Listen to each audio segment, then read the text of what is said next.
wabarakatuh. Waalaikumsalam warahmatullahi wabarakatuh. Kok nggak semua menjawab? Waalaikumsalam warahmatullahi wabarakatuh.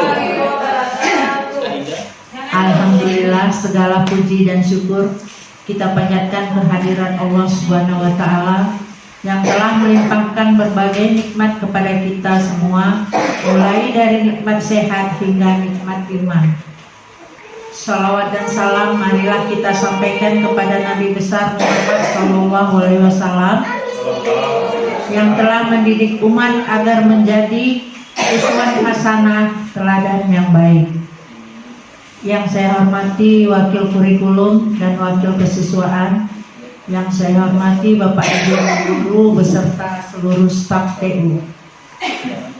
Terima kasih saya ucapkan atas kehadiran Bapak Ibu sekalian pada rapat rutin hari ini.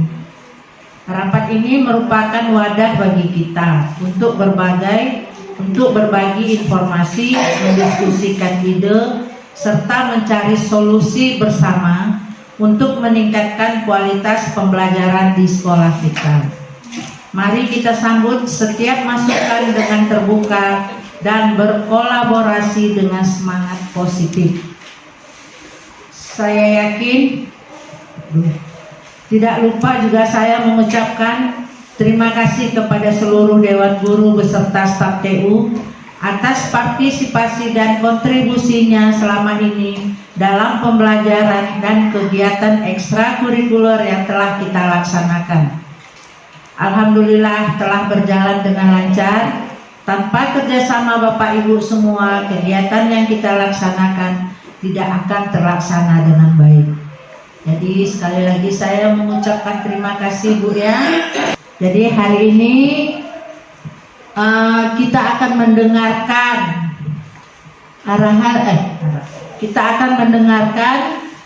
dari Pak Ajahar tentang diseminasi budaya positif. Karena ini juga sebagian dari PR Pak Ajahar ya Pak ya, PR Pak Ajahar. Jadi kita ikuti dengan baik. Kemudian nanti dilanjutkan dengan pengisian PMM. Karena seperti yang kita ketahui, akhir Agustus ini kita sudah mulai observasi. Jadi lanjutan dari yang kemarin. Kemarin kan kita udah mengisi RHK-nya. Jadi kita lanjutkan kembali. Jadi untuk menghemat waktu, saya akan memberikan mic ini kepada Pak Ajahar. Pada Pak Ajahar kami persilahkan dengan hormat. Wabarakatuh.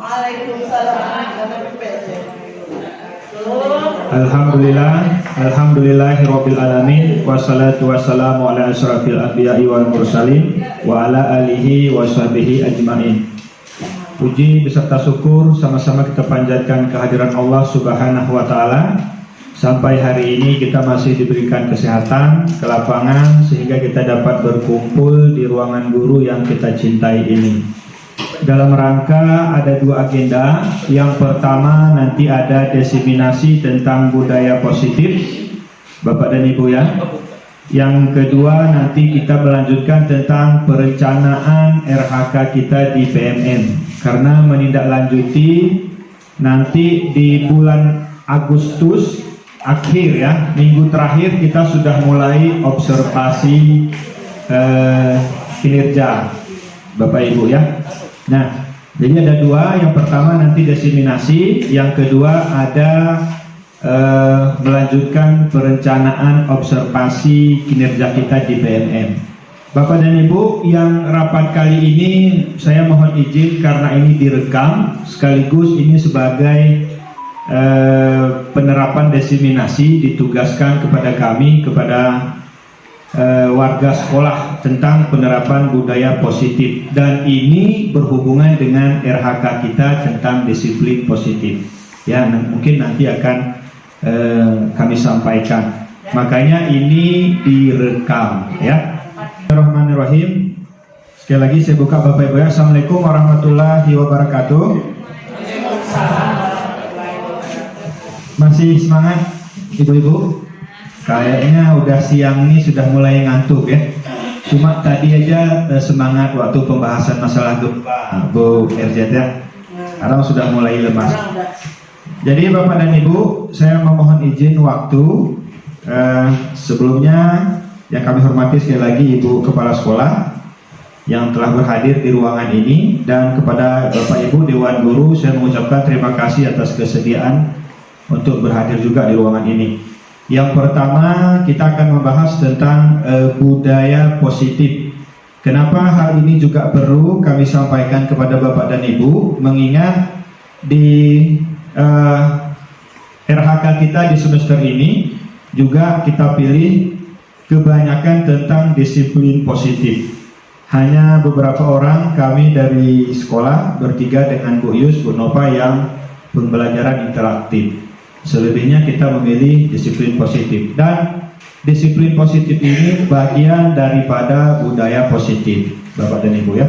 Jadi Bapak dan Ibu, itu yang pertama. Yang kedua, ini sebagai tugas bagi kami sebagai guru yang lagi ikut pendidikan guru penggerak untuk mensosialisasikan tentang budaya positif ini bagi Bapak dan Ibu Dewan Guru yang ada di sekolah. Karena harapannya budaya positif ini harus tercipta di lingkungan pendidikan untuk mewujudkan pembelajaran yang berpihak kepada siswa, Bapak dan Ibu ya. Oke. Jadi makanya judulnya Bapak dan Ibu, Diseminasi Budaya Positif bagi Guru SMP 12 Banda Aceh dalam mengimplementasikan pendidikan paradigma baru. Nah,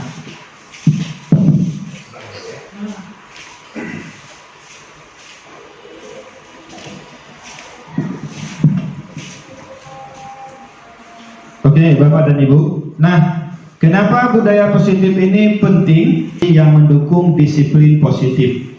Sedangkan kita, Bapak dan Ibu, juga berhubungan dengan RHK kita tentang disiplin positif.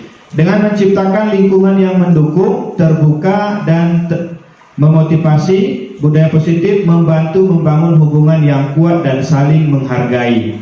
Dalam budaya positif, orang merasa dihargai dan termotivasi yang pada gilirannya dapat mempengaruhi penerapan disiplin positif, Bapak dan Ibu ya.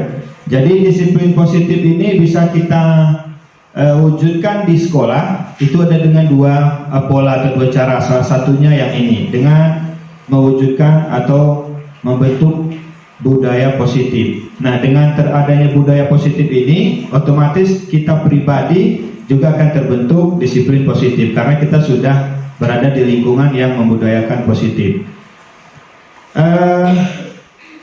Nah, apa kaitannya Bapak dan Ibu? Apa hubungannya dan kenapa budaya positif itu penting? Nah, ini bisa kita lihat sama-sama filosofi pendidikan Ki Hajar Dewantara. Bapak Ki Hajar Dewantara ini adalah tokoh pendidikan Indonesia. Nah, di sini ada beberapa poin dari filosofi ini. Yang pertama, satu, tugas guru adalah, tugas pendidik adalah menuntun. Jadi Bapak dan Ibu, jangan nanti kita salah bahwa tugas guru itu hanya adalah mengajar. Jadi bukan hanya mengajar ya. Bahkan kalau dulu banyak sekali kalau di dalam undang-undang guru itu dan dosen ada mengajar, membimbing, membina, mengarahkan. Kalau filosofi pendidikan Ki Hajar Dewantara ini, tugas pendidik itu adalah menuntun. Jadi Bapak dan Ibu, kalau diibaratkan sebagai guru itu sebagai tukang kebun atau petani ya. Mungkin Bu Yus nanti sama Bu Nova bisa menambahkan. Jadi petani ini atau tukang kebun ini ketika dia menanam misalnya cabai, jadi cabainya itu tidak diharapkan oleh petani ini tumbuh menjadi tomat, tetap menjadi cabai. Kalau ditanam tomat, ya tetap tumbuhnya dia nanti ketika sudah besar dan berbuah seperti bagaimana si tomat, nggak bisa berbuah menjadi apel. Jadi tugas petani itu apa? Ya memberikan bagaimana cara menyuburkan tanahnya, bagaimana cara menyirami tanamannya, bagaimana cara membuat tanahnya supaya misalnya gebur nggak padat. Nah, itulah tugas daripada guru. Jadi guru itu tugasnya juga seperti itu, menuntun kodrat anak. Jadi anak itu sudah terlahir dengan kodratnya masing-masing, dengan karakteristiknya masing-masing. Tugas guru menuntun. Kalau memang dia belum benar, maka dituntunlah ke jalan yang benar. Jadi nggak bisa siswa itu kita bentuk sesuai dengan keinginan guru. Itu yang pertama dulu, Bapak dan Ibu ya. Jadi kalau misalnya ada anak-anak kita di sini, kita tidak bisa bentuk anak-anak itu tumbuh sesuai dengan keinginan kita. bahwa itu masih paradigma yang lama. Jadi di kurikulum Merdeka ini anak-anak itu kita bimbing sesuai dengan kodratnya. Kita hanya membimbingnya dari yang nggak benar menjadi benar, dari yang belum bisa menjadi bisa. Kalau belum maksimal kita optimalkan. Berikutnya ada kodrat anak adalah merdeka. Yang ketiga, pendidikan yang berpihak kepada anak. Yang keempat, pendidikan adalah membangun budi pekerti. Dan yang terakhir, anak terlahir dengan kekuatan kodratnya. Jadi Bapak Ibu, filosofi Ki Hajar Dewantara ini bisa kita capai, kita wujudkan dengan budaya positif. Bagaimana bisa mewujudkan yang kelima poin ini tanpa kita menerapkan budaya positif di sekolah kita? Nah, ini kita pahami kaitannya budaya positif dengan pemikiran Ki Hajar Dewantara. Yang pertama di sini, perlakukan anak dengan sebaik-baiknya sesuai dengan kodratnya, melayani dengan setulus hati dan memberikan teladan. Kalau sistem Among ya, ada di sini yang dicetuskan oleh Ki Hajar Dewantara. Yang pertama, ingarso suntolodo. Ketika guru itu di depan, maka guru itu menjadilah melalui dengan bagaimana kita membudayakan disiplin positif itu, Bapak Ibu ya. Nah, ini Bapak dan Ibu ada 6 konsep budaya positif. Ini 6 konsep, 6 poin ini yang mendukung terciptanya budaya positif di sekolah. Mungkin Bapak Ibu sudah tahu, mungkin Bu Yus sudah tahu, Bu Nova sudah tahu karena sudah belajar. Malah kalau nanti saya kurang bisa dibantu ditambahkan Bu Nova dengan Bu Yus. Nah, ini ada 6 poin ya. 6 poin konsep untuk mewujudkan budaya positif. Yang pertama, disiplin positif dan nilai-nilai kebajikan universal. Berarti ini yang berhubungan, yang poin 1 ini berhubungan dengan RHK kita Bapak dan Ibu, karena kita memilih disiplin positif. Dan di sini ada nilai-nilai kebajikan. Tunggu dulu Bapak Ibu, udah lewat. Salah tekan. Nah, ini. Ada nilai-nilai kebajikan. Nilai-nilai kebajikan universal ini banyak Bapak dan Ibu, tetapi kalau yang digaungkan di kurikulum Merdeka ini itu adalah yang profil pelajar Pancasila. Ada 6 dimensi. Dimensi pertama apa Bu? Ya? Kan ini koordinator pilih mah. Dimensi pertama. Pendidikan tunggal kamu Yus. Gimana Bu Lia? Gimana Bu Mia? Beriman, bertakwa dan berakhlak mulia. Yang kedua Bu Mia, masih Bu Mia karena koordinator. Yang kedua, oke, berkebinekaan global. Ini Bapak Ibu pengertian dari disiplin positif. Mungkin dari pengertiannya, disiplin positif adalah disiplin diri yang memiliki motivasi intrinsik ya, dalam mewujudkan budaya positif dan menumbuhkan kesadaran diri berdasarkan nilai-nilai kebajikan yang berdampak pada jangka panjang. Motivasi ini tidak akan terpengaruh pada adanya hukuman atau hadiah. Ini Bapak dan Ibu. Jadi disiplin positif ini akan terwujud harus adanya motivasi dari dalam diri. Itu dulu. Tidak terpengaruh karena adanya hukuman atau hadiah. Nah, mungkin Bu Lia, kita misalnya datang ke sekolah, atau Bu Fitri lah, saya jawab juga Bu Fitri. Datang ke sekolah sebelum jam 7.30. Itu karena niat kita memang kita mau datang hadir ke sini, atau karena takut ditegur oleh kepala sekolah? Ya, kalau Bu Fit katanya memang niatnya mau hadir karena Bu Fit menghargai ini sebagai tugasnya, ini sebagai kewajiban, maka Bu Fit memang datangnya sebelum jam 7.30. Jadi kalau memang niat kita seperti itu Bapak Ibu, itu sudah betul-betul berarti disiplin positif sudah tercipta di dalam diri kita. Tapi kalau misalnya kita disiplin kita datang hadir tepat waktu, tapi karena takut ditegur atau ada hukuman atau ada hadiah, berarti penerapan disiplin positif itu belum ada dalam diri kita.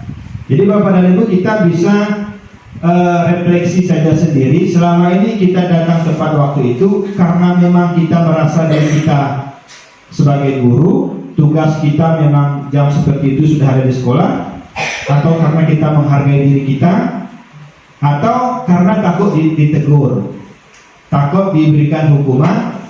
Nah, itu kita yang bisa menjawab sendiri, Bapak Ibu ya.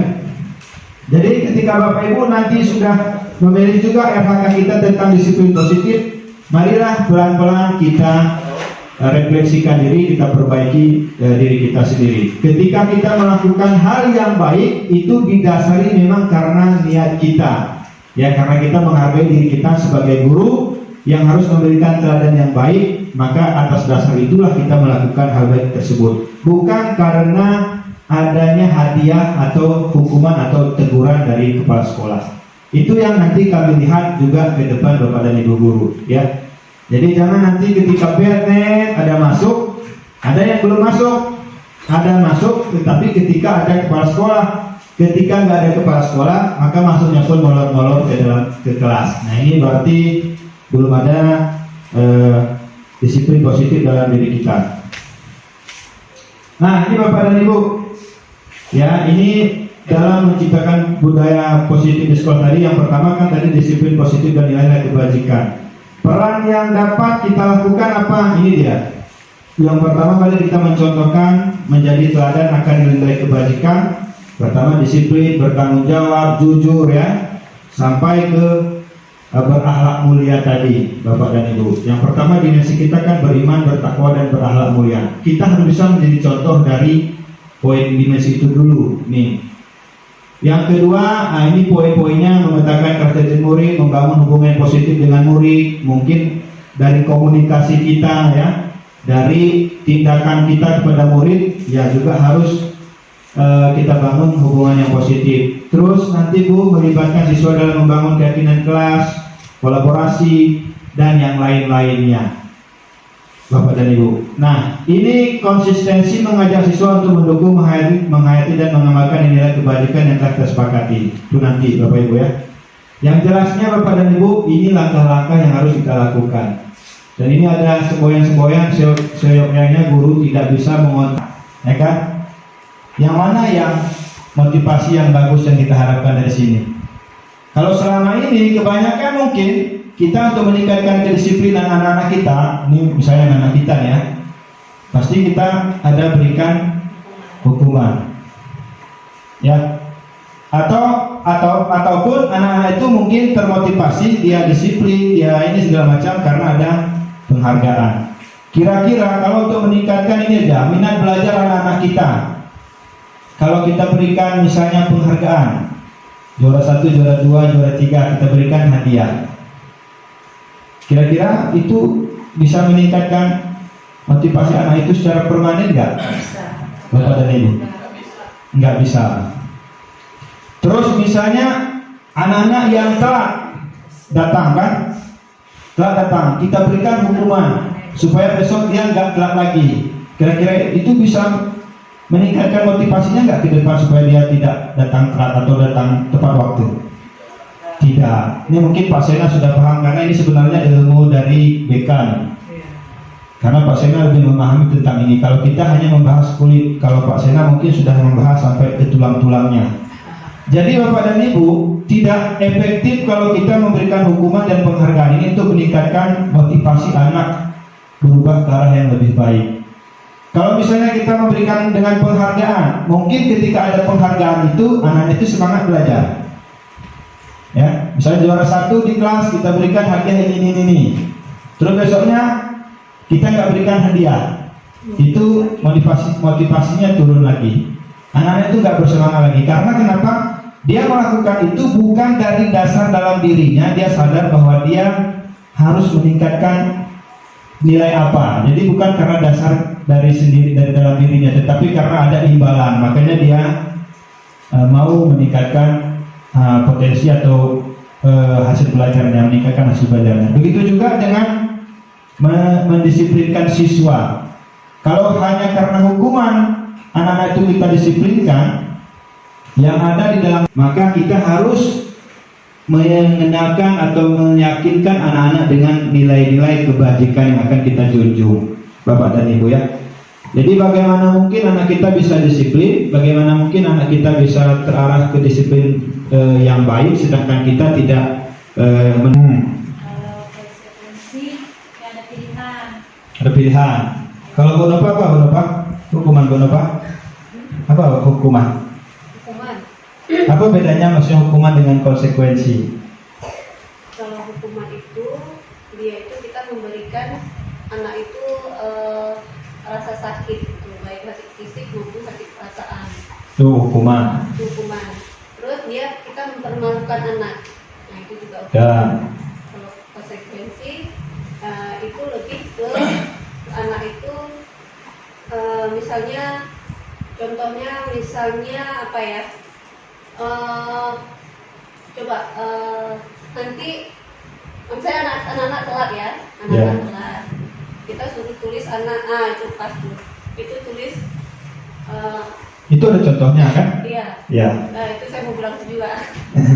Tulis apa misalnya surat-surat apa, misalnya suruh tulis saya tidak terlambat lagi sampai 100 kali atau berapa halaman buku, itu konsekuensi. Ya. Jadi itu lebih, kalau konsekuensi itu sebenarnya ada beda-beda tipis ya. Ya. Nah, beda-beda tipis antara konsekuensi itu dengan hukuman.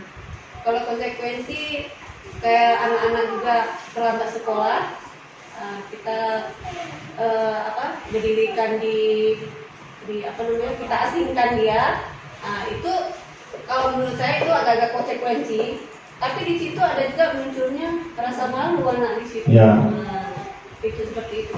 Oke, baik. Terima kasih Ibu Nova atas tambahan penjelasannya. Sekolah. Ini kira-kira hukuman atau konsekuensi? Terus yang kedua, ini contohnya Bapak Ibu, supaya Ibu bisa membedakan, makanya ada dua saya buat nih. Membersihkan tumpahan air di meja tulis karena tersenggol pada saat belajar. Nah, itulah kira-kira dengan contoh ini mungkin kita bisa membedakan Bapak Ibu yang mana konsekuensi dan yang mana hukuman. Konsekuensi ini dia melakukan karena ada akibat yang dari dia lakukan. Tapi di situ adalah sedikit upaya tanggung jawab kita ajarkan.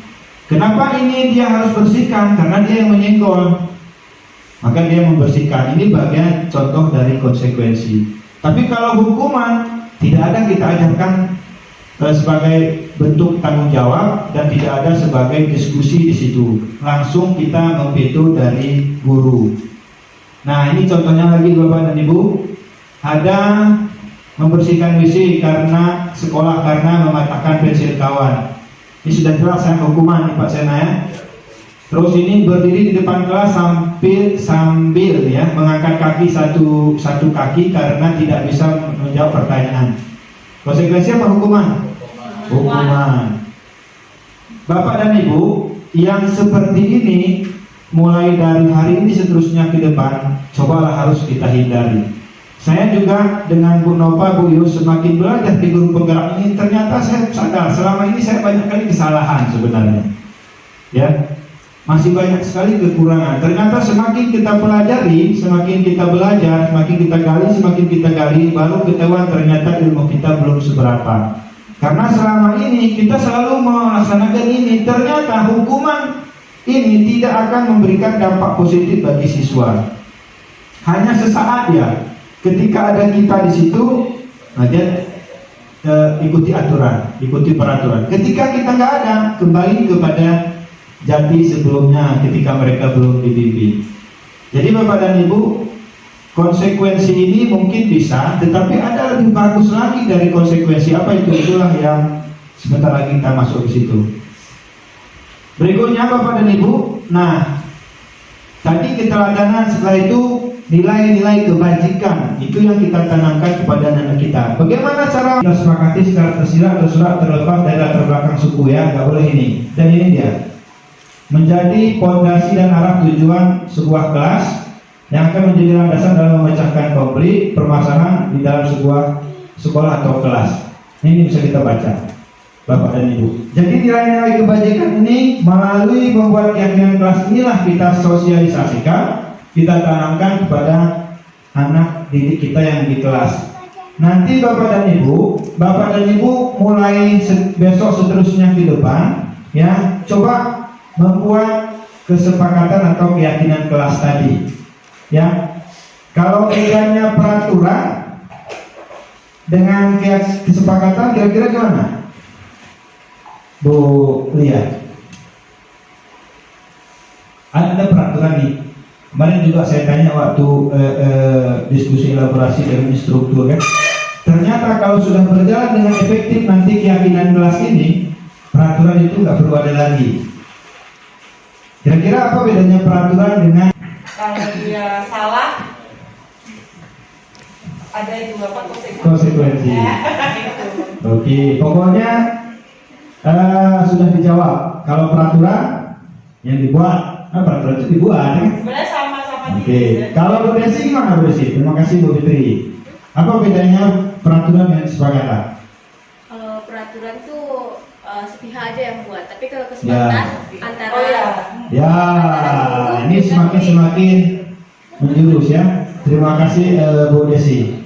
Kalau peraturan itu Bapak dan Ibu, itu hanya sepihak yang membuat. Kita tidak melibatkan, misal contohnya siswa. Yang buatnya kan sekolah, guru yang buat. Itu namanya peraturan. Kalau kesepakatan kelas, itu adanya diskusi, musyawarah antara guru dengan siswanya atau muridnya. Jadi kira-kira Bapak dan Ibu, antara peraturan dengan kesepakatan kelas, anak-anak lebih menghargai yang mana nih dari dua proses itu? Kesepakatan kelas. Karena kenapa? Mereka merasa dilibatkan, mereka merasa menghargai bahwa itu adalah hasil diskusi mereka, bukan sepihak. Yang selama ini yang kita terapkan bukan sekolah kita aja, semua sekolah. Makanya mungkin kementerian melalui program pendidikan ini ingin memberikan pemahaman kepada guru. Ya, guru penggerak itu kayaknya bertahap, nanti semua entah ya, entah mudah-mudahan ya.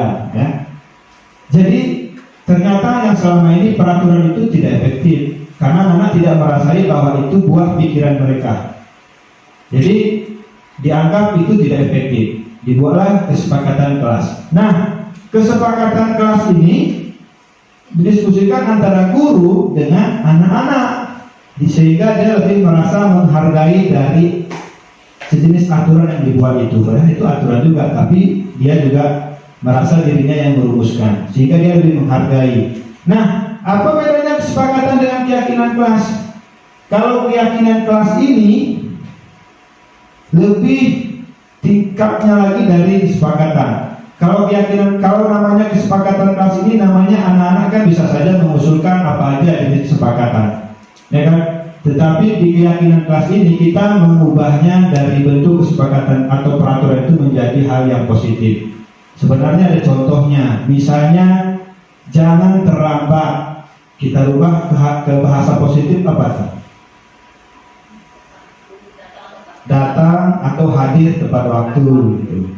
Jadi tidak menggunakan bahasa-bahasa yang negatif. Kalau misalnya jangan terlambat, kita selama ini kan kadang-kadang di peraturan kan tidak boleh datang terlambat. Anak-anak kalau dalam kesepakatan itu namanya anak kan pasti dia mengusulkan ide. Itulah tugas guru, bagaimana mengenalkan nilai kebajikan prakarya kan? ITK apa misalnya? Kan ada selama ini kesepakatan. Contoh salah satu apa? Ini sebagai bukan wali kelas. Sebagai guru, kalau wali kelas, bagi wali kelas ada lain, bagi guru ya. Ibu masuknya ruang tingkat. Hah? Nah, apa? Selama ini ada kesepakatan nggak dibuat? Kalau misalnya PJOK kan kesepakatannya bisa masuk pelajaran PJOK menggunakan seragam olahraga, itu namanya kesepakatan. Kalau Ibu lihat kalau Tika apa misalnya? Tidak boleh sekolah, tidak boleh bawa minuman, makanan. Nah, itu kan masih tidak boleh membawa makanan dan kira-kira positif atau negatif? Rubahlah nanti kesepakatan itu dengan bahasa yang positif. Ya. Jangan membawa makanan dan minuman. Nah, memang berat waktu kami belajar kan. Saya juga selama ini semua bahasa di awalnya jangan, tidak boleh. Makanya waktu kami belajar, ternyata semua yang kita lakukan ini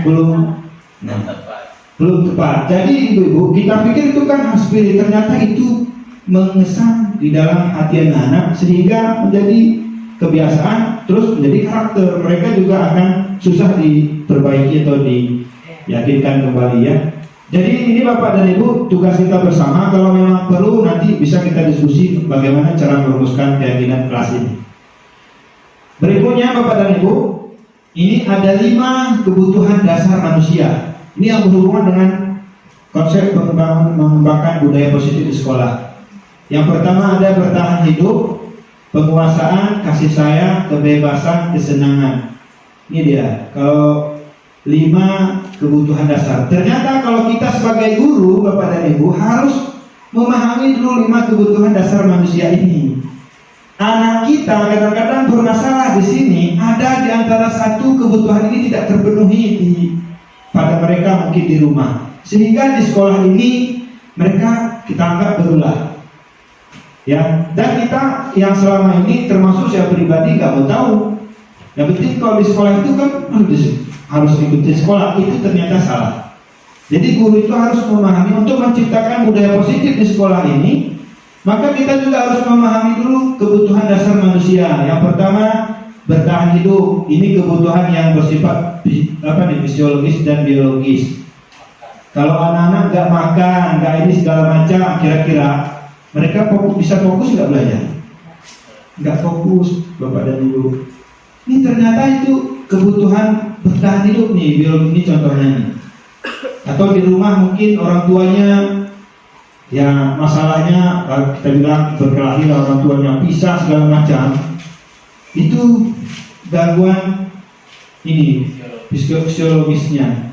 Sehingga datang ke sekolah, dia memang datang bukan dengan niat dan motivasi untuk belajar, karena memang sudah ada gangguan psikologisnya atau fisikisnya, atau fisiknya. Sedikit apresiasi, apakah dengan menunjukkan jempol atau bagaimanapun caranya, berikanlah sedikit apresiasi. Itu untuk memenuhi kebutuhan dari ini. Ya, kalau kesenangan seperti ini menciptakan suasana kelas pembelajaran yang ada menyelipkan ice breakingnya, tidak menonton dan segala macam. Kadang-kadang anak-anak itu makanya bosan karena tidak terpenuhi dari beberapa kebutuhan ini, Bapak dan Ibu ya. Berikutnya kita percepat. Ini bosan. Yang kelima, Bapak dan Ibu, ini tentang posisi kontrol. Ya, posisi kontrol ini masih tentang konsep untuk menciptakan budaya positif. Nah, ini ada 5 posisi kontrol. Yang pertama penghukum, pembuat rasa bersalah, habis itu teman, pemantau, manajer. Kira-kira dari 5 posisi kontrol ini, yang mana yang paling sering kita lakukan? Pak Bulia yang mana? Bulia? Ini 5 posisi kontrol restitusi ya. Restitusi ini adalah sebuah proses menciptakan kondisi bagi murid untuk walaupun apa? Ada penghukumnya maksudnya, penghukum ada?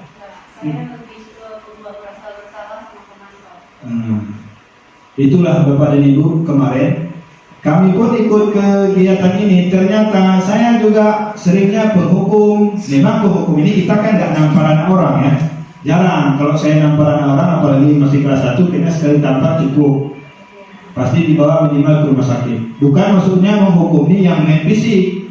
Jadi jangan kita salah, nanti yang nama penghukum tidak dalam bentuk fisik, tapi juga dalam bentuk yang lain. Nah ini Bapak dan Ibu, kalau yang penghukum akan menemukan solusi dan permasalahan diri sendiri.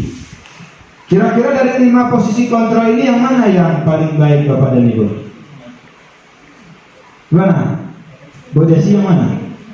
Dari 5 posisi kontrol ini, kalau inilah dampaknya nih, murid marah ini karena ini dampaknya nih. Padahal ada keterangannya di sini. Yang mana yang posisi kontrol yang paling baik? Kalau misalnya posisi penghukum, misalnya ada anak datang telat, Bu Sapriana ya, pas di pagar kita tanya, kamu kenapa telat? Kemarin kamu telat, hari ini kamu telat. Udah, kamu kutip sampah aja. Ya kan? Itu pembuku. Terus pembawa rasa bersalah nih. Begitu anak datang terlambat. Nah kan, tapi bahasanya lembut. Nah kan, itulah kamu Paira. Kemarin kamu sudah ibu bantu. Ya, hari ini kamu telat lagi. Nah, jadi kamu gimana sebenarnya? Orang tua kamu pasti kecewa nih kalau kamu seperti ini. Orang tua kamu gak ingin kamu seperti ini. Orang tua kamu kepingin kamu itu menjadi anak yang baik. Itu contoh kita sebagai pembuat rasa bersalah pada anak. Terus yang ketiga ini teman. Ketika datang anak-anak telat ya, Pera itulah kamu Pera. Kemarin kamu udah bapak bantu, udah ibu bantu. Hari ini kamu telat lagi. Ya udah sana kamu masuk dulu. Kira-kira kalau anak seperti itu besoknya dia ada gak? Bu, mana dan dibuat lagi dia tuh besok. Dan kadang-kadang kalau yang posisi teman ini dia dengan kita aja baik, dengan guru lain enggak. Karena dia berhak, aku Sapriana sana itu nggak usah tuh dengan dia itu. Jadi dia melakukan hal yang positif di sekolah ini, dilihat orangnya dulu. Ya, kalau nggak usah tuh sama itu susah. Terus yang ini pemantau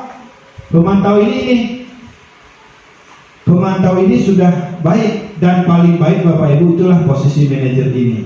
Karena kenapa? Di sini anak-anak bersama murid ini ya, guru berbuat sesuatu bersama murid, mempersilahkan murid mempertanggungjawabkan perilakunya, serta itu belajar berdiskusi menemukan solusi dari permasalahannya. Memang ini berat Bapak dan Ibu, tidak semua anak bisa kita lakukan, tapi itulah tugas kita Bapak dan Ibu ya. Dan ini teori ini kalau Pak Sena selalu dilakukan karena BK memang seperti ini, harus posisinya sebagai manajer. Jadi tidak mencari tahu kesalahan anak, tetapi kita cari tahu solusinya juga dan libatkan anak-anak untuk mencari solusinya itu, bukan solusi dari guru aja. Ini dia jawabannya Bapak Ibu ya. Posisi yang paling baik di posisi kontrol restitusi itu adalah posisi manajer. Guru berbuat sesuatu dengan murid untuk mempersiapkan murid bertanggung jawabkan perilakunya. Berarti ketika dia telat, kita suruh dia bertanggung jawab dulu atas yang dia langgar itu, mendukung murid untuk menemukan solusinya, cari tahu solusinya. Posisi manajer dapat menjadikan murid sebagai manajer bagi dirinya sendiri. Kita berikan kepercayaan untuk dia menyelesaikannya seperti apa. Kalau di BK ini sudah diterapkan, tapi di guru bidang studi, guru maba kayaknya ini belum semua melakukan. Jadi Bapak dan Ibu, ketika kedepannya harapannya sebenarnya bukan sekedar saya sosialisasikan di sini. Kedepan marilah semua, karena kalau cuma Bu Ius, Bu Nova dan Pak Jahar yang melakukan ini dengan Pak Sena, tapi ibu-ibu tidak, maka ini juga susah kita kembangkan budaya positif di sekolah kita. Jadi semuanya harus sama kita. Mulai dari poin 1 tadi, poin 1, 2, 3, 4, dan ini yang poin 5, sama-sama kita terapkan. Bu Fitri juga seperti itu. Ketika ada kasus anak-anak kita di sekolah, masalah kasus apapun itu, masalah yang dihadapi, cobalah kita belajar menerapkan posisi manajer ini. Kita sebagai manajer dengan anak-anak, jangan lagi menggunakan posisi yang satu tadi, penghukum. Wah, itu paling gak boleh ya. Kalau kemarin saya juga sering, nah kamu telat dari 20 menit. Tapi kalau misalnya masuk telat, anak-anak tetap lari, boleh. Dengan caranya buat dulu kesepakatan tadi, kita jadikan keyakinan. Kalau di PJOK itu, nah kita sepakat ini masuk jam segini. Kalau telat nanti 2 menit, lari 2 putaran. Itu berbeda. Yang bermasalah Bapak dan Ibu, selama ini kita kan langsung ngecas ya. Nah, ngecas. Memang kamu aja orangnya. Memang kamu luar biasa, memang kamu pandai sekali segala macam. Selalu kita itu langsung seperti itu. Jadi Bapak Ibu, ternyata dalam menangani siswa kita yang bermasalah tidak boleh seperti itu, karena itu tidak membangun budaya yang positif, ya. Jadi ini langkah-langkahnya. Yang pertama, menstabilkan identitas. Setelah itu validasi tindakan yang salah. Setelah itu menanyakan keyakinan kelas tadi. Oke, baik. Ibu-ibu, berikutnya saya akan menampilkan tentang dokumentasi, ya, dokumentasi budaya positif yang telah saya implementasikan di sekolah. Ini mengenai tentang penerapan disiplin positif di sekolah ya. Berikut video dari penerapan disiplin positif di sekolah.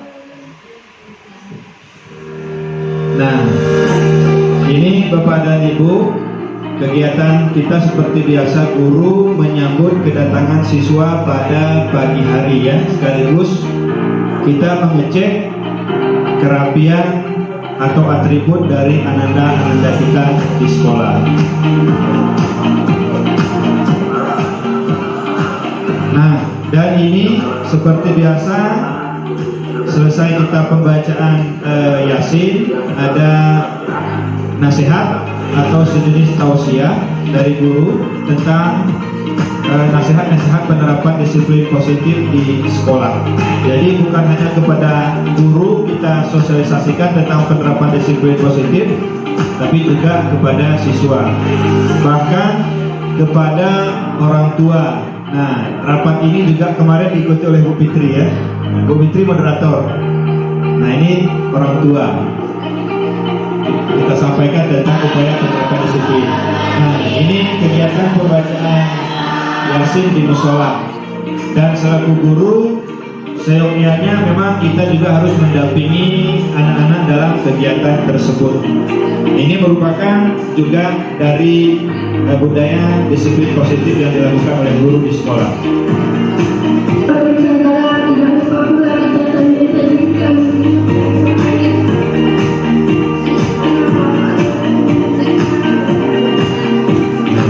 Ini kegiatan salat zuhur berjamaah di sekolah. Jadi Bapak dan Ibu, ini merupakan budaya-budaya positif kita terapkan dalam hal religius. Jadi anak-anak kita tanamkan disiplin positif dalam hal religius.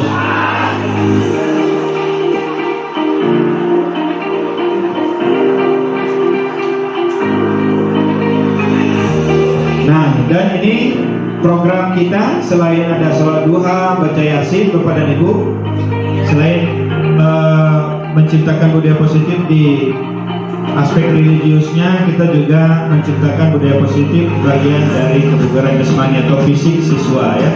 Jadi seimbang antara religius dan fisiknya. Ini contohnya senam. Ya.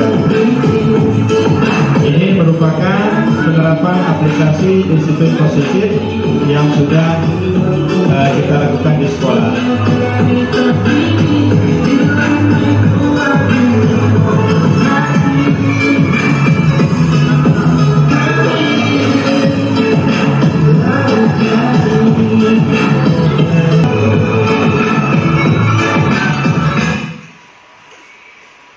Yang barusan kita lihat adalah dokumentasi penerapan disiplin positif yang sudah saya lakukan di sekolah ya. Dan itu semua sebenarnya sudah kita lakukan karena ada budaya positif yang kita ciptakan untuk anak-anak kita, mulai dari salat duha, baca Yasin, itu juga bagian dari upaya menciptakan budaya positif di sekolah. Berikutnya Bapak dan Ibu, ini tentang membuat keyakinan kelas. Ada dokumentasi tentang upaya saya untuk membuat keyakinan kelas di sekolah. Mari kita saksikan videonya. Ini Bapak dan Ibu ya. Assalamualaikum warahmatullahi wabarakatuh. Mungkin Bu Desi dengan Bu Fitri sambil melihat ya. Nanti bisa diterapkan juga di kelas. Kalau sehat kita harus bersemangat. Kalau sehat kita harus bersyukur. Dan juga harus tetap semangat ya. Bapak mau tes semangat dulu. Selamat pagi. Biasanya yang sering melakukan ini Bu Fitri ya. Mau tes semangat dulu. Selamat pagi.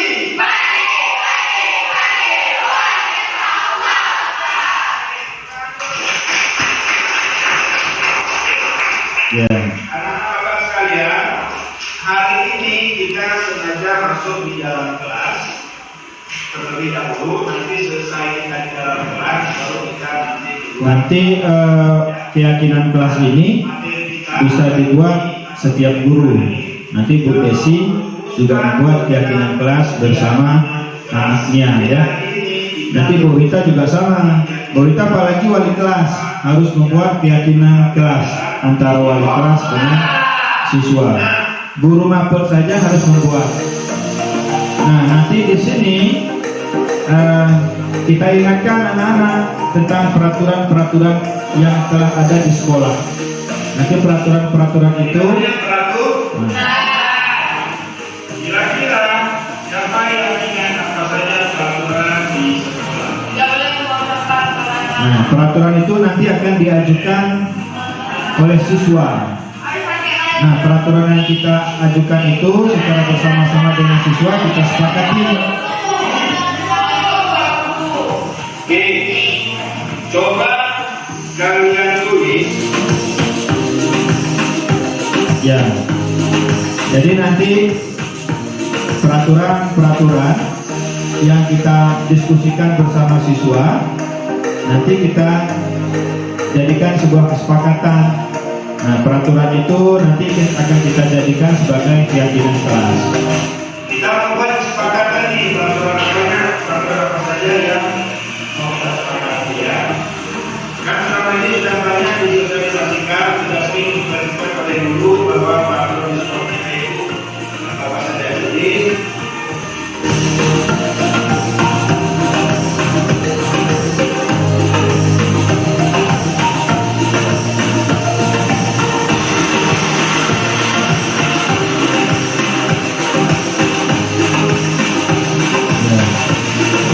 dengan adanya diskusi bersama guru dengan siswa dalam membuat kesepakatan kelas, maka aturan-aturan itu akan lebih dihargai oleh anak-anak. Karena kenapa? Mereka juga merasa bahwa mereka dilibatkan dan itu buah pikiran mereka, sehingga aturan-aturan kelas itu atau peraturan kesepakatan itu lebih bisa diimplementasikan dengan baik oleh siswa. Ini prosesnya Bapak Ibu ya. Jadi yang kuning-kuning ini sebenarnya hasil-hasil pemikiran mereka. Setelah kita tampung, maka kita akan tuliskan secara garis besarnya apa sih pemikiran-pemikiran yang mereka ajukan tentang aturan kelas yang akan kita jadikan sebagai keyakinan kelas. Nah, ini prosesnya. Ini sengaja videonya kita percepat ya Pak Ibu ya, kalau enggak lambat. akhirnya peraturan kelas ini kita akan jadikan sebagai keyakinan kelas. Tapi di sini semuanya kita menggunakan bahasa apa dulu? Bahasa dilarang nih, dilarang ya. Kira-kira bahasa yang depannya gimana kalau kita ubah menjadi bahasa yang positif? Siapa yang tahu? Misalnya yang satu ini bisa ubah ke dalam bahasa yang positif. Kalau ini semuanya adalah bahasa jangan sama juga kata tidak boleh sama juga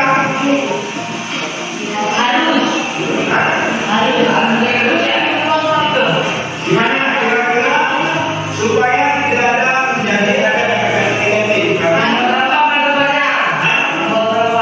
oke teman-teman beda. Ya, jadi Bapak dan Ibu, biasanya kesepakatan yang ditawarkan anak-anak itu masih menggunakan sebagian besar dalam kata-kata yang bersifat negatif. Maka kita akan merubah dari kata kalimat negatif itu menjadi kalimat positif. Nah, kita rubah bersama juga dengan siswa. Nah, sehingga terbentuklah menjadi sebuah keyakinan kelas. Keyakinan kelas inilah yang akan menjadi aturan bagi anak-anak di sekolah yang akan diterapkan. Nah, ini proses hasil akhir dengan siswa. Siswa juga merasa bersemangat karena mereka dilibatkan dalam membuat keyakinan kelas. Jadi aturan itu yang menjadi keyakinan. Dan ini nilai-nilai kebajikan, ada kebersihan, menghormati, menghargai, dan disiplin. Berikutnya Bapak tentang implementasi penerapan segitiga restitusi ya yang sudah saya lakukan di sekolah. Dan di sini Bapak dan Ibu kasusnya ada dua. Yang pertama ada kasus anak yang terlambat hadir ke sekolah dan tidak ikut upacara gara-gara dia takut. Mungkin lebih jelas, mari kita saksikan videonya Bapak dan Ibu ya. Ini tentang implementasi penerapan budaya positif segitiga restitusi yang saya lakukan di sekolah. Nah, ini Bapak Ibu. Sambil mengenalkan sekolah kita di luar ya, Bu Fitri ya. Jadi ada SMP 12. Nah, pada pagi hari ini, hari Senin, Bapak dan Ibu, kita seperti biasa melaksanakan upacara bendera. Namun, ada salah satu siswa kita yang terlambat. Ini bagian dari skenario. Di saat kita seluruh warga sekolah sudah melaksanakan upacara, ada satu siswa yang hadirnya terlambat. Nah, ini kondisi kita sudah melaksanakan upacara. Namun ada satu siswa kita yang terlambat hadir ke sekolah. Nah, nanti dari melalui proses segitiga restitusi ini kita akan cari tahu kenapa si anak itu terlambat, Bapak dan Ibu. Nah, Bapak dan Ibu, ini siswa kita yang terlambat ya. Karena terlambat dan upacara sudah dimulai, maka siswa ini tidak berani lagi mengikuti upacara bergabung dengan teman-temannya. Dan ini adalah Bu Ida, waktu itu petugas tiket. Nah, jadi Bu Ida inilah yang memberikan informasi kepada saya selaku guru yang menangani kasus ini. Ya, ini ya. Jadi Bu Ida ini yang jemput. Nah, berikut Bapak dan Ibu untuk persingkat, itu tadi skenario, dan ini adalah proses segitiga restitusi yang saya lakukan. Jadi gimana sih menangani permasalahan yang dihadapi oleh anak? Mungkin selama ini yang kita laksanakan kan dengan kondisi marah, sambil mengejudge bahwa anak-anak inilah yang terlambat. Ini Bapak Ibu, yang pertama ini adalah bagian dari katanya mahasiswa datang yang telat dan tidak mengikuti upacara. Betul lah. Jadi poin di sini Bapak dan Ibu dalam segitiga restitusi ini bahwa di saat kita menangani kasus anak-anak yang demikian, kita harus dengan kondisi yang aman ya, tidak marah, tenang, sehingga anak-anak juga merasa nyaman dalam kita ajak berdiskusi. Kedua kalinya yang sudah telat jadi sekolah. Ya, oke. Menurut Nasiwa, apakah hadir terlambat ke sekolah ini dan tidak mengikuti upacara akan merupakan sebuah kesalahan? Ya, ini merupakan sebuah kesalahan yang lumayan kasar, Pak. Oke, baik. Jadi Nasiwa, tujuan Bapak memanggil Nasiwa kemari adalah untuk mencari solusi dari masalah ini, ya. Jadi Bapak bukan untuk mencari kesalahan Nasiwa. Ya, itu Bapak Ibu. Buat kesalahan Poin penting dari pelaksanaan segitiga restitusi bahwa anak-anak itu kita panggil, tapi kita minta keterangannya bukan untuk mencari kesalahan, tetapi untuk mencari solusi dari permasalahan yang ada pada anak. Oke, baik. Nah, Nasiwa sering datang terlambat di sekolah dan tidak ikut upacara. Kira-kira apa alasannya? Bapak mau tahu kenapa bisa terlambat? Berikutnya, Bapak dan Ibu, ini bagian dari validasi tindakan. Kita harus menanyakan kepada anak-anak, kira-kira apa sih alasan anak itu datang terlambat? Ya, mungkin selama ini kita dengan alasan anak-anak tidak mau tahu, ya kan Bu Pit? Tapi sebenarnya kita harus cari tahu apa sih alasannya. Pukul 8, Pak. Pukul 8, ya. Sedangkan sekolah kita masuk pukul 7.30. Oke, Nasiwa yang ingin Bapak tanyakan lagi, Nasiwa masih ingat gak dengan kesepakatan kelas kita? Ya, masih, Pak. Oke, kira-kira keyakinan kelas apa yang Ini bagian dari segitiga restitusi tahap 3, yaitu tentang menanyakan keyakinan kelas. Keyakinan pada kesempatan ini kita akan tanyakan kepada anak-anak sebagai pengingat kepada siswa bahwa ada keyakinan kelas harusnya harus ditaati atau dipatuhi, dan ini yang maksimal. disiplin itu dan hadir tepat waktu ke sekolah itu penting tidak? Penting Kak, Ya, bisa berikan Bapak penjelasan kenapa penting? karena dengan kedisiplinan kita juga lebih tertib dan teratur, dan kita juga bisa lebih menghargai waktu. Berarti disiplin itu penting ya, karena dengan disiplin kita bisa memanage waktu yang baik, kita bisa lebih tertib, lebih teratur, dan bisa melakukan terbiasa dengan hal-hal yang positif ya. Oke, baik. Nah, Nasiwa, menurut Nasiwa, apa solusi yang ingin Nasiwa lakukan? Nah, yang paling penting kepada Ibu di pelaksanaan segitiga restitusi, anak-anak ini harus kita tanyakan atau harus kita libatkan dalam mencari solusi permasalahan yang dihadapi. Tapi saya akan mengatur waktu agar tidak terlalu tidur larut malam, dan akan menjaga alarm agar saya bangun lebih awal. Ya, oke, bagus ya. Berarti Nasiwa tetap membantu orang tua, tetapi tidak boleh sampai terlalu larut malam. Ya, Bapak setuju dengan yang Nasiwa sampaikan tadi ya. Jadi jangan lupa untuk menjaga alarm sehingga besok paginya tidak terlalu larut. Nah, kira-kira kapan Nasiwa memulai hari ini? Mungkin saya akan mulai ini besok Pak. Mulai dari besok pagi. Oke, Bapak setuju. Apakah Nasiwa yakin?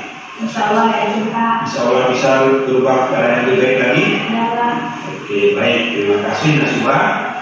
Alhamdulillah diskusi kita hari ini dapat memberikan solusi. Bapak berharap Nasiwa bisa berkomit dengan yang Nasiwa sampaikan tadi.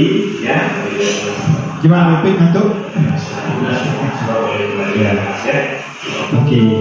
Jadi dengan pelaksanaan segitiga restitusi ini Bapak dan Ibu, anak-anak akan menjadi lebih tersadarkan dirinya, karena terlihat guru di sini bukan semata-mata untuk mencari sebuah kesalahan ya, tetapi bagaimana upaya guru melibatkan anak-anak berdiskusi sehingga anak-anak itu menyadari apa sih kesalahannya, dan poin penting di situ bahwa tujuan kita datangkan anak-anak berdiskusi untuk mencari solusi yang terbaik, dan anak-anak yang kita libatkan mencari solusinya ya. Jadi itu poin-poin penting di penerapan segitiga restitusi. Berikut ini ada kasus kedua. Ini kasus yang terakhir Bapak dan Ibu. Ini kasus pertama ini ceritanya tentang ada seorang anak yang di saat masuk pembelajaran PJOK tidak menggunakan seragam olahraga yang seharusnya di saat praktek harus menggunakan seragam olahraga. Ini kasusnya ya.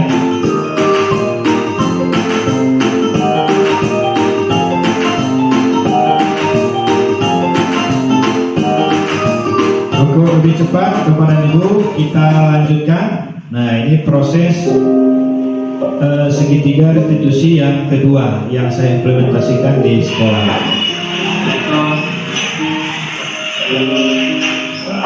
Tahapannya sama seperti yang pertama Bapak dan Ibu.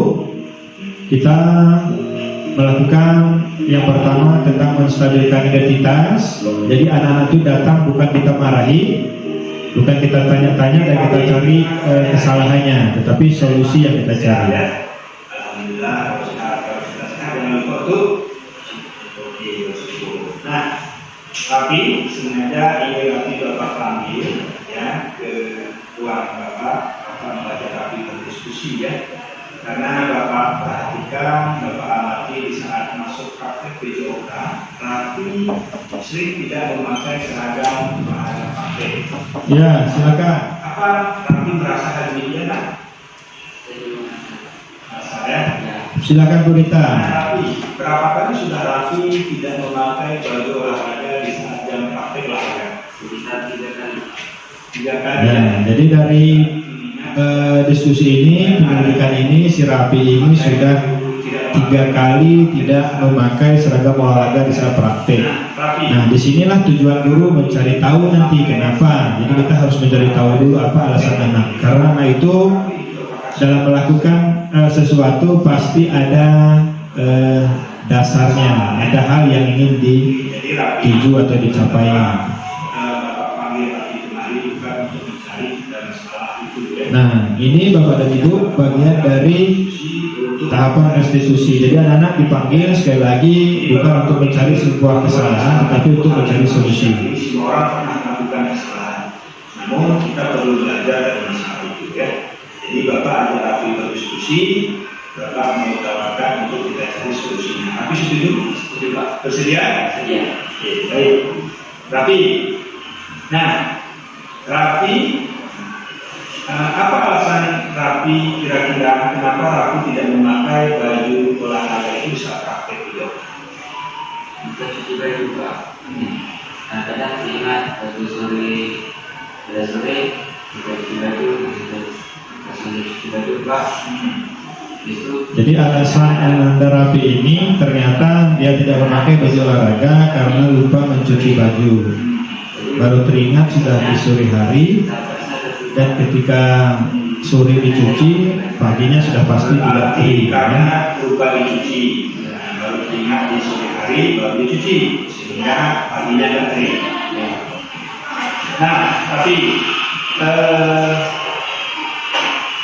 Rafi masih ingat nggak dengan keyakinan kelas yang sudah kita sepakati? Nah, dengan kita mengetahui alasan itu, Kira-kira keyakinan kelas ini sudah kita melakukan validasi tindakan Bapak dan Ibu. Nah, setelah itu kita akan mengaitkan dengan keyakinan kelas yang sudah dibuat atau sudah disepakati bersama.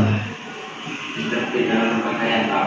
Oke, berarti yang belum dipenuhi Jadi kita mengingatkan ananda kita dengan keyakinan kelas yang sudah kita sepakati, sehingga ananda ini merasa bahwa ada yang harus ditingkatkan atau dipahami tentang keyakinan kelas. penting nggak kita lakukan? Karena seperti Pak, Penting, ya. Bisa menjelaskan ke Bapak alasannya? kalau kita olahraga Pak, banyak kali kegiatan Pak. Kadang-kadang lari, guling Pak. Tapi kita pakai baju olahraga jadi segar. Jadi kalau bajunya olahraga kotor, kita ganti ke seragam lain. Ya. Kalau misalnya pakai seragam ini, olahraga gimana kira-kira?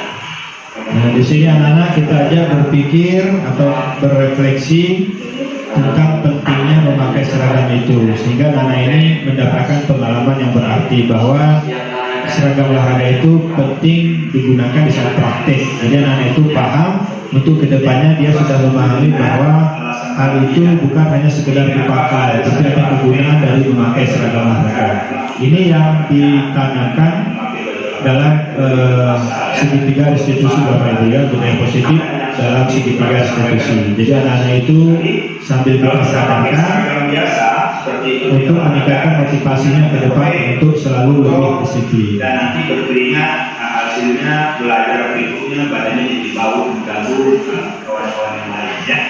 Oke Rafi, nah yang mau Bapak tanya selanjutnya, kira-kira apa solusi dari Rafi untuk memperbaiki masalah ini? Nah, ini yang kedua Bapak Ibu, kita menanyakan kembali solusi kepada anak tersebut, sehingga solusi itu bukan dari guru tetapi juga dari anak, sehingga dalam implementasinya anak-anaknya akan lebih teringat karena solusi itu berasal dari mereka. Terapi.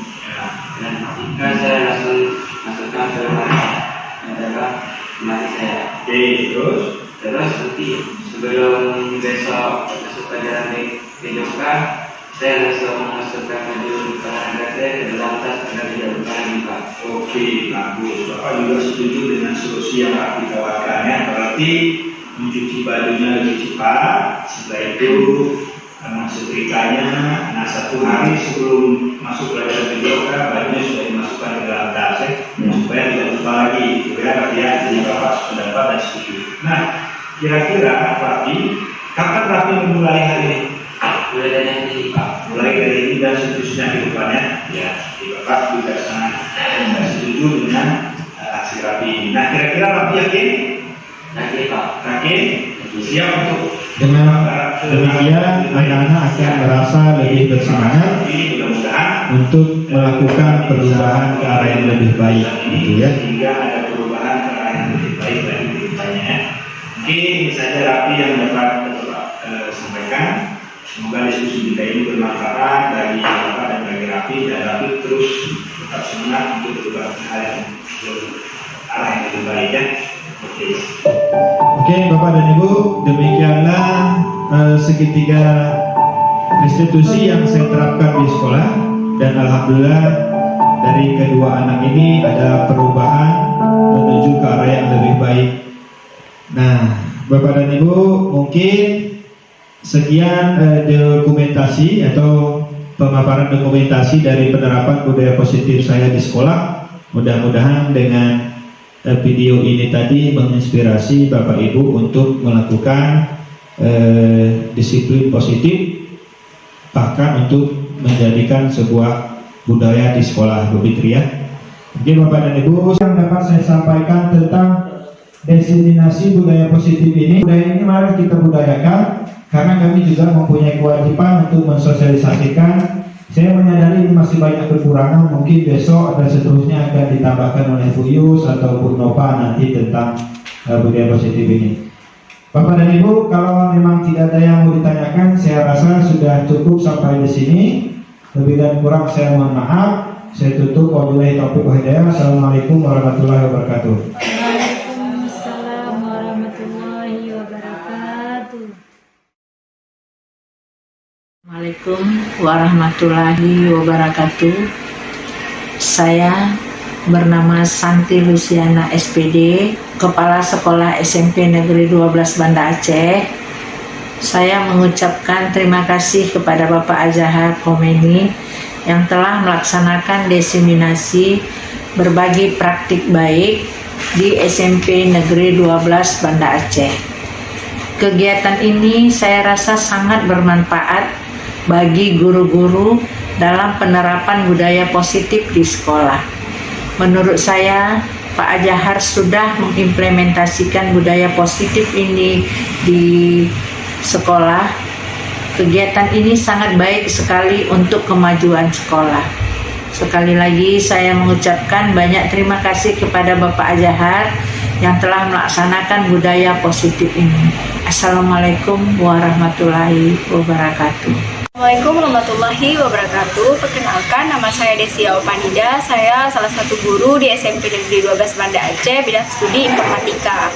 Terima kasih buat Pak Azahar yang sudah mendiseminasi tentang budaya positif, karena materi tentang kegiatan tentang diseminasi budaya positif sangat bermanfaat bagi saya dalam menerapkan budaya positif di sekolah.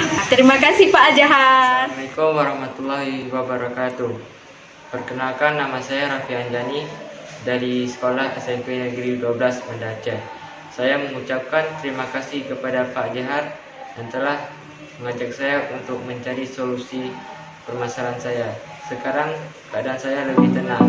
Terima kasih Pak.